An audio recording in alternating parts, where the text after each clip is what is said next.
Matt Eberflus is listed by many betting sites as one of the favorites to win Coach of the Year. We'll talk a little bit about that. Plus, Ryan Poles comments on why and how Caleb Williams ends up the quarterback of the Chicago Bears. And we're going to take a look at Caleb Williams also organizing workouts with a lot of his teammates. We're going to get into all that and more right after this. You are now tuned in to Chicago Bears Central, your number one place for all Chicago Bears news and content. What's going on, Bears fans? Welcome to another episode of Chicago Bears Central, your number one spot for everything Chicago Bears related. I'm the host there, Haize, but more importantly, you guys can follow the channel at Chi Bears Central on every social media platform we happen to be on. With that being said, let's go ahead and get into this content, y'all. And I want to start off with this. So a number of sports betting sites have listed DraftKings and as well as others have, and FanDuel have listed Matt Eberflus as having one of the best odds of winning Coach of the Year. And this is a considerably different change in outlook considering how this last season ended for Matt Eberflus, with many people questioning if he was going to even still be the head coach of the Chicago Bears heading into this season. And I think that comes with the expectations now around the team and the talent that we overall have on the team as well. When you look at it, if FanDuel has him tied with Jim Harbaugh and Raheem Morris as the favorites of winning, all tied with the same odds of winning Coach of the Year. And the DraftKings has the only coach better than Matt Eberflus is Jim Harbaugh at winning Coach of the Year. So the expectations are there. Not that betting sites really kind of are the end-all, be-all. They're not. We all know that. But it does kind of say kind of what and I believe betting sites kind of have insight and they do their research into kind of what people around the league are thinking. And I do think that this team has a ton of expectations on it. So when you look at what would it take for Matt Eberflus to win Coach of the Year, right? That's kind of where I want to take this conversation from the betting sites to reality. What would it take? And personally, I don't think you can have any less than 10 wins if you want to try to win Coach of the Year. Now, I think that it can also be determined by how well this defense plays, how high ranking the offense and defense is overall. And while the Chicago Bears are a team that has a lot of new pieces overall, both veterans and young pieces, it may take a little while for this team to kind of all gel and bring it all together. But I think you're looking at the bare minimum, it got to be at the minimum 10 wins, in my opinion. And you look at the division, it took 12 wins for the Detroit Lions to win the division last season. So if you can go anywhere between 10 and 12 wins, considering how much of a turn that would be, almost the Bears doubling their win total as well, I think that's what you can do to get in there. But the defense and offense also has to rank really well, especially the defense, as we know that Matt Eberflus is a defensive-minded head coach. So if you have finished the season with a top 5-ish defense on top of being close, if not winning your division, I think that can get the Coach of the Year for Matt Eberflus because of how big of a turnaround it is. But make no mistake about it, we know that Shane Waldron is that offensive coordinator, but it still comes down to that offense as well. How well does Caleb Williams and this new offense look, right? And how well do they manage games?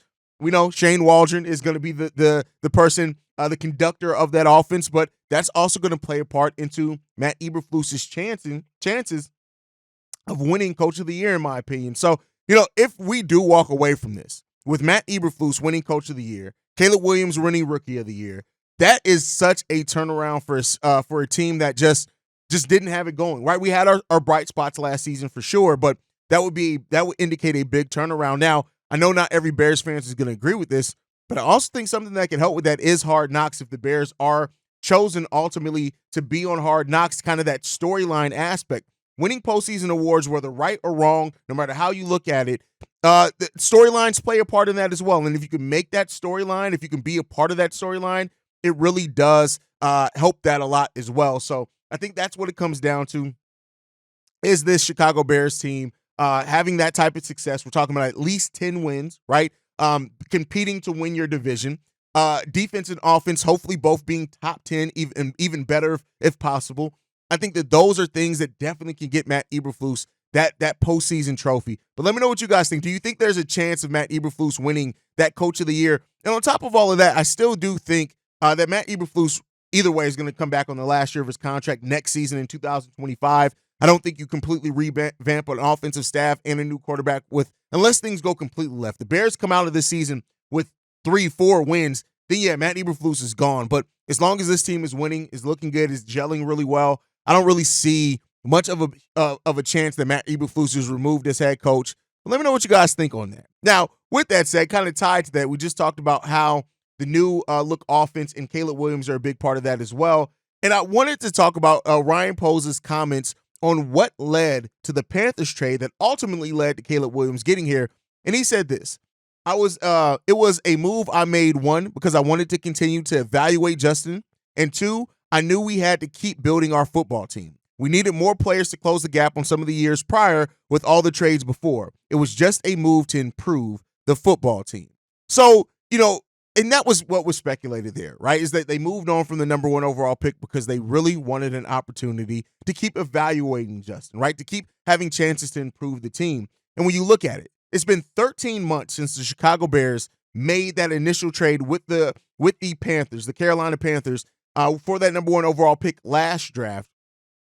And since then, right, we've added DJ Moore, TJ Edwards, Tremaine Edmonds, Darnell Wright, Tyreek Stevenson, Javon Dexter, Montez Sweat, Keenan Allen, Kevin Byard, DeAndre Swift, Ryan Bates, Rome Odunze, Torrey Taylor. And that's not even mentioning all the rookies we drafted, either this year or last year. Like, they have really done a really good job at overhauling this roster and bringing now a roster that's going to have expectations on it. And because of that, you can't overlook it. And so I got to give tons of credit for Ryan Poles of having that vision. That is the thing that I've always personally given Ryan Poles a lot of credit for, is the vision. It doesn't mean that every decision is going to work out. It doesn't mean that every draft pick is going to hit, but he does have a vision of how he wants to build this team and the pathways that he wants to go about getting it. And we're going into another draft where we're going to have tons of draft picks next year. 1 first, 2 seconds next year, right?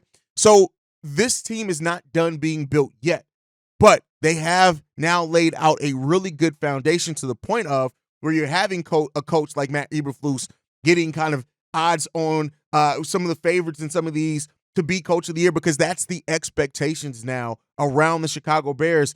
And whether right or wrong, generally, we're talking nationally. Yeah, Bears fans always have high expectations for their team because it's our team. We're always going to have those expectations. But nationally now, those expectations and eyes are starting to be on the Chicago Bears.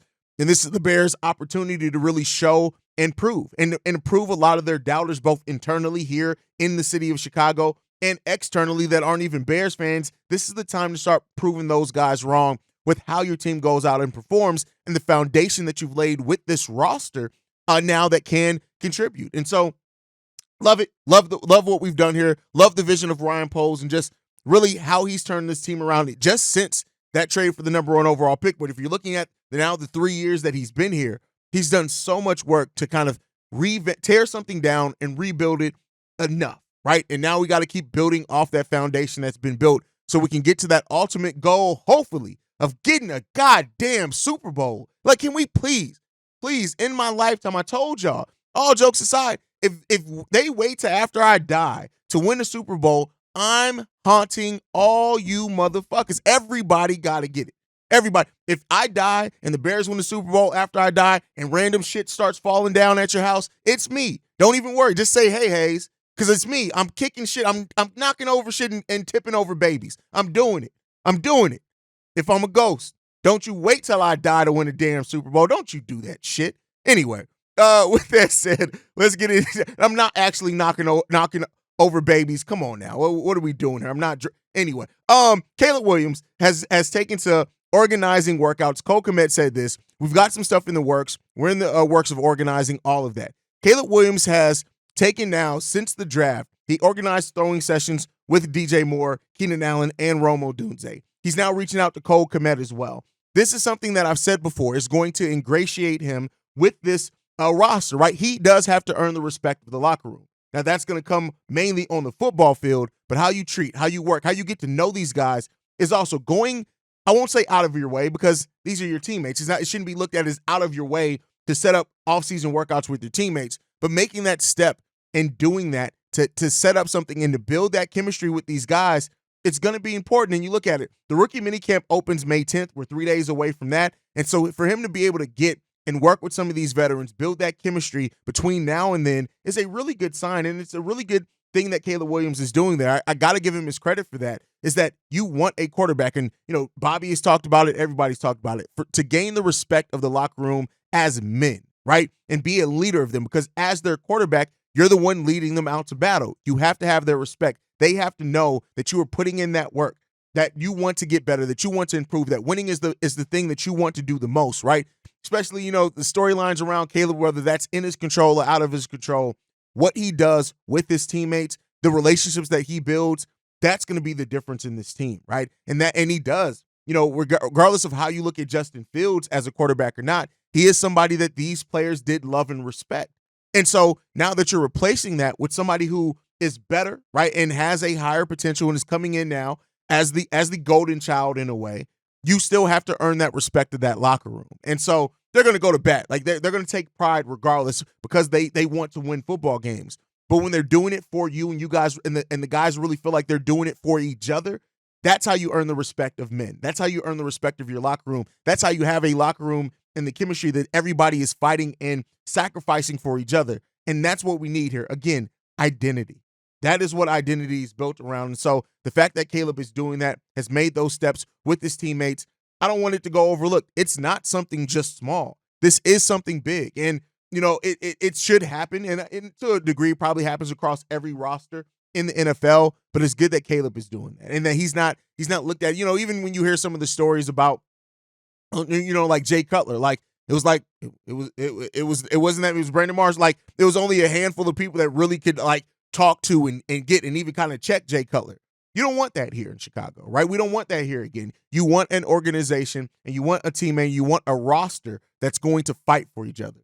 And hopefully that's what Caleb Williams is helping instill here. Matt Eberflus, Shane Waldron, all the coaches there need to help instill that as well. But Caleb is doing his part with setting up those workouts with his teammates. And this is a really, I don't want it to go, no, this is almost a totally new offense when you look at the weapons. There you have Cole Kmet, you have DJ Moore that is still here, but DeAndre Swift, new, right? Yeah, you still got Khalil Herbert, you got Roshan there, Gerald Everett, new, Rome Odunze, new. Like, there's a lot of new pieces to this, right, that are going to hopefully help this team keep increasing. And even the offensive line. That offensive line was banged up all last season, and we didn't really get a lot of opportunities to build that continuity between that offensive line because somebody was out throughout it, whether it was Nate Davis or Tevin Jenkins or Braxton missing some time, right? It just seemed like we went through that. So you want to build that now with this team, and you want to see how you're going to build off of it going forward. So that's a great thing to look at. Now, with that said, last thing that I want to talk about is that the 33rd team used AI to predict the wide receivers and the numbers that they're going to finish with. We talked about last season or in yesterday's episode how the Chicago Bears wide receiver core was ranked at the second best wide receiver core in the NFL. I forgot the outlet that ranked that, but they were. And so the 33rd team took it a step further. They used AI to predict the yardage that that the wide receivers would have. And so really eye-popping. We've talked about it a little bit on one of the live streams. We talked about the chance of all three wide receivers going over 1,000 yards. Well, that's what this AI that the 33rd team used predicted. It predicted Keenan Allen to have 105 catches at 1,304 yards and 7 touchdowns. It predicted DJ Moore to have 93 catches at 1,277 yards and 9 touchdowns. And then Rome Odunze with 77 catches, 1,048 yards, and 5 touchdowns. Here's what I'm going to tell you guys. If this, we're going to circle back to them, try to put a pin in this, and remember to come back and check in on this as we're progressing over the season for sure. Because if we're talking about a season where you have 3 wide receivers over 1,000 yards each, and keep in mind, you still got Cole Kmet in that, you still got Gerald Everett in that, who are going to get a whole heck of a lot of yards as well. Just with the numbers that this AI predicted, that would mean that Caleb Williams would throw for 3,629 yards. That's ridiculous, right? Those would be ridiculous numbers right there. And then on top of that, it'd be over 20 touchdowns just to those 3 receivers. That's crazy. That's crazy. So if we're talking about a season where Caleb Williams can have 3,629 yards and over 20 touchdowns, right? And that's just to your wide receivers. It's not accounting your checkdowns here and getting your tight ends involved, your running backs. Like, we're talking that they're basically predicting Caleb Williams to have a 4,000-yard season. And if that happens, listen, come on now. Come on, man. Listen, Chicago got to get excited about that one, y'all. Like, we got to get excited if that were to happen. So it'll be interesting, like I said, to check in on this. I actually bookmarked this thing so I can remember to, hopefully I'm going to remember to go back to it because, sometimes my memory is real shitty. I'm old. I got kids. It kind of happens sometimes. Don't blame me, blame your mama. So, if that does end up happening and we do see a situation where that comes to fruition, that would be absolutely bananas. Let me know your guys' thought on that. Let me know your thoughts on all the topics down below, man. Make sure you guys are following the show at Shy Bear Central. You can send us any feedback, questions, comments, concerns, ChicagoBearCentral@gmail.com. And then lastly, if you want to leave a text message and our voicemail for the mailbag, the number to do so, 773-242-9336. We are the number one spot for everything Chicago Bears related, thanks to you guys. And like I like to end every episode on, Chi-Town up, but Bear down. Love you guys. Peace, y'all. This has been a presentation of the Break Media.